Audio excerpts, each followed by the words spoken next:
Hey, what's up guys? Everything Apple Pro here. It's not often you get to leak Apple's upcoming iPhone design, but today is that day.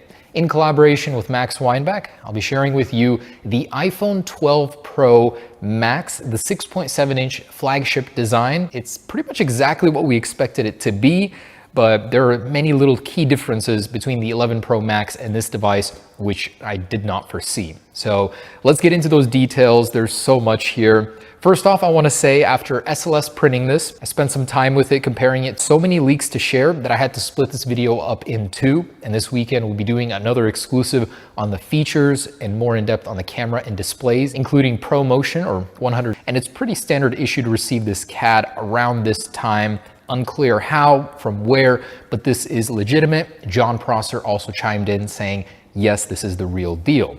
Now, Max Weinbach does warn us that it's 70% complete. This gives us an idea of how the body, the frame will look, the general camera size and positioning. Now, Max Weinbach does warn us that it's 70% complete. This gives us an idea of how the body, the frame will look, the general camera size and positioning. The CAD itself came with the same existing size notch, but some recent leaks from Max Weinbach's source gave us the information to fill in there, and I'll kind of talk about why the shape is the way that it is, far from confirmed. There was a report back in January by Makata Kara which detailed the iPhone 12 Pro Max confirms that. In fact, it's more than likely that they had these CADs back in January and we just now got access to them. So yes, it is 7.4 millimeters. It's thinner than an 11 Pro Max and you certainly feel it.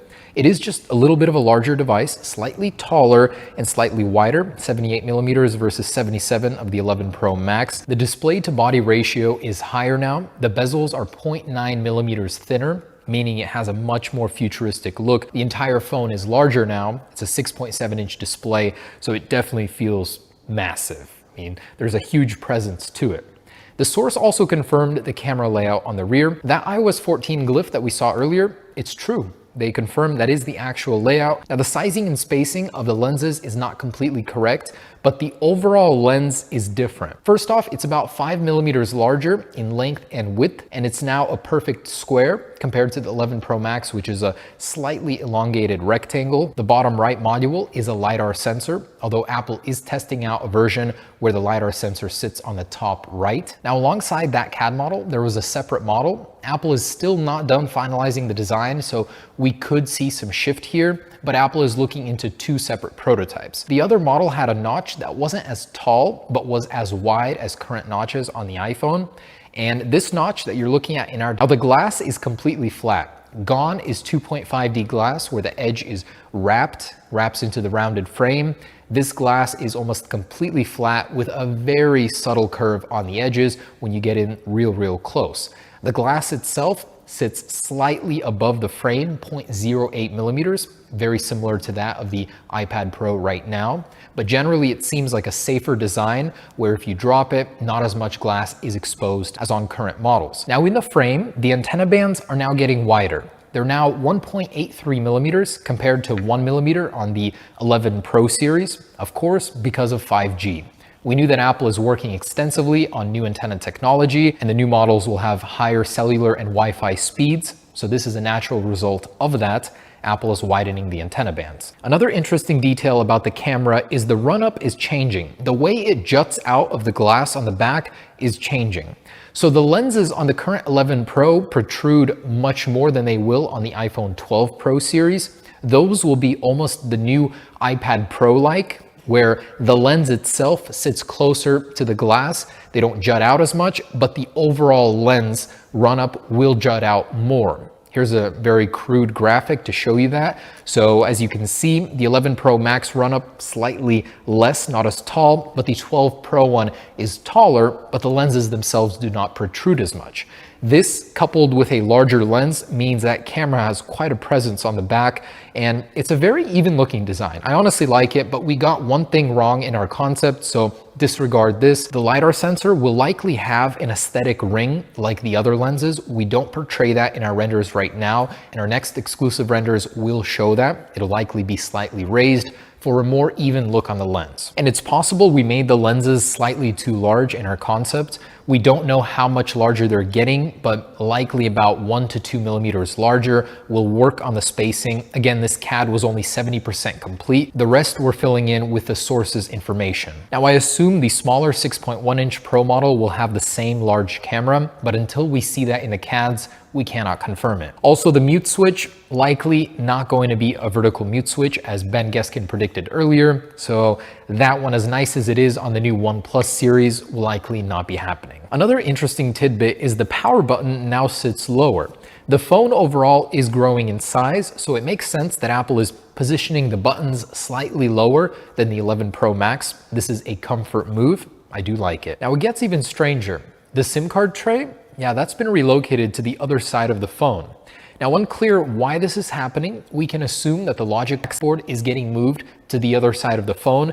And if you remember, Compare Raja during the iPhone 11 Pro prototyping mentioned that Apple was looking into a new internal layout where the logic board sits up above the battery, and the battery, being an almost square-like shape, will be taking up the bottom portion of the phone, so it would be less L-shaped like, more square-like.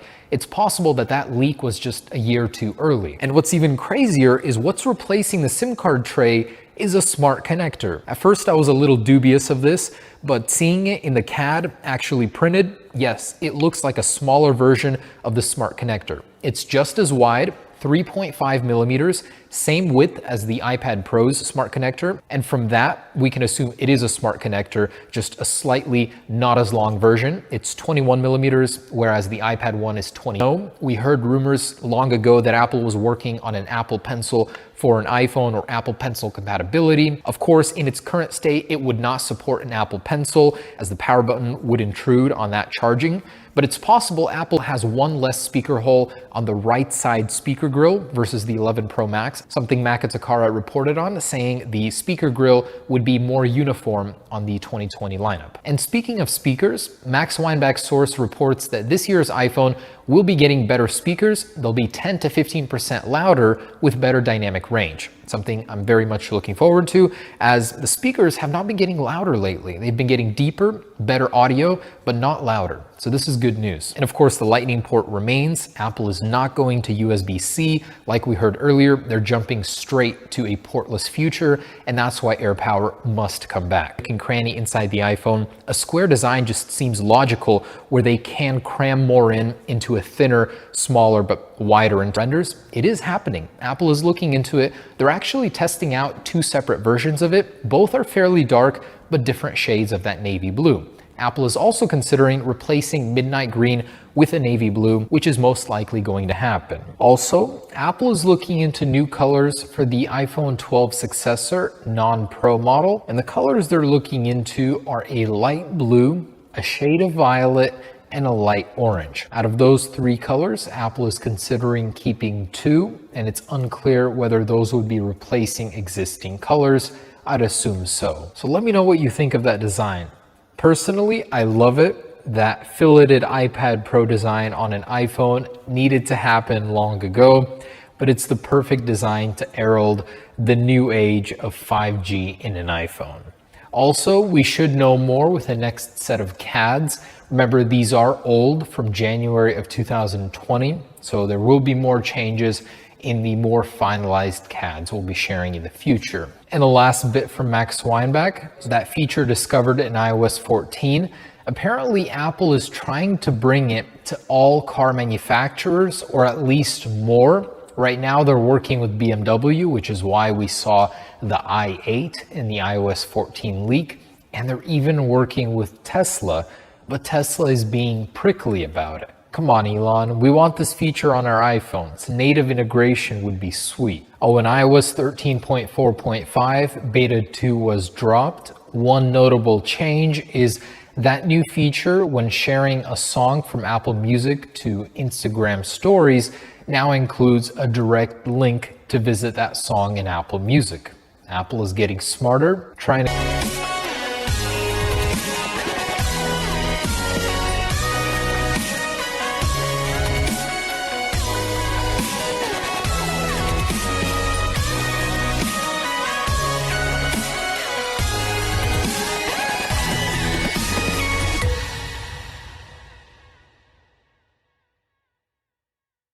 on my channel that hasn't been seen elsewhere. But this is the iPhone 12 Pro. It's not fully detailed, fully accurate, but this is the overall design. Thanks for watching, guys. Stay tuned for part 2.